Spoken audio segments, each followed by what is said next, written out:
2019, Hilary Swank co-starred in a Netflix sci-fi film called I Am Mother.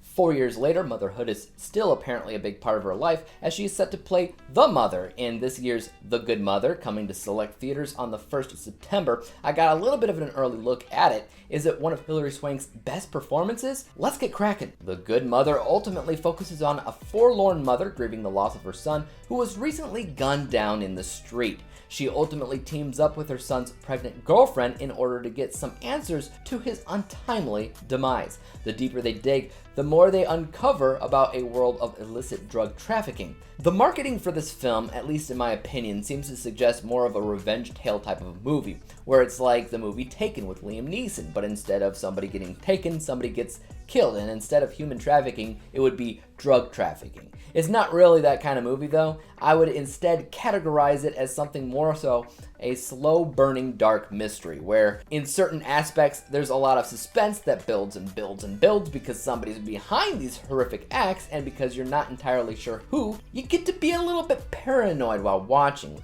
That's definitely a good thing. They also picked a couple of really fantastic actresses here. We got Hilary Swank, who's a seasoned actress that obviously knows what she's doing, and you also have Olivia Cooke, who doesn't exactly have as extensive as a resume, but what she does have is impressive in its own right as well. Now, maybe it's because of the drug angle, maybe it's for another reason all around, but I couldn't really get that invested in the mystery. I mean, it has strong elements here and there, and obviously the performances were strong. They were always going to be strong, but I don't know if it did its due diligence in making it a story that specifically stands out as original against a sea of other drug-related films. I mean, the drug in this film is mother's milk, or heroin laced with fentanyl, which I'm relatively sure I have seen in other things before, maybe even CSI. It's not exactly a new thing. I'm actually wondering, if they didn't have Hilary Swank or Olivia Cooke, if the film would even be any good.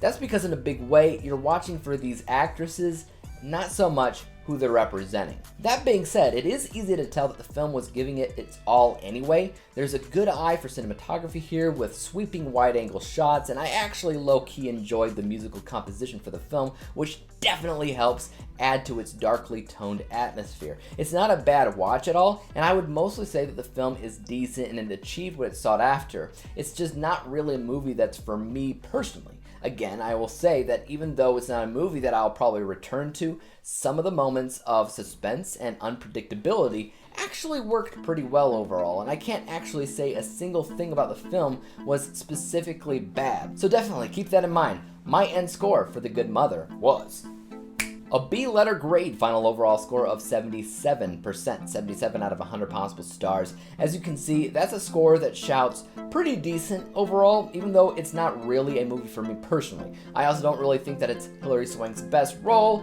There's plenty of other films out there that I would rather watch on repeat for her. This, I don't know, she did fine and all, I think that there's better films for her. Same goes for Olivia Cooke as well. I mean, she did a great job, as always. I just prefer her in other stuff. Take that as you will, guys, and let me know what you thought about The Good Mother if you've seen it in the comment section down below. And as for YouTube, you guys know what to do. Hit the like, subscribe button, and bell to be notified when I come out with my next review. And until then, peace out!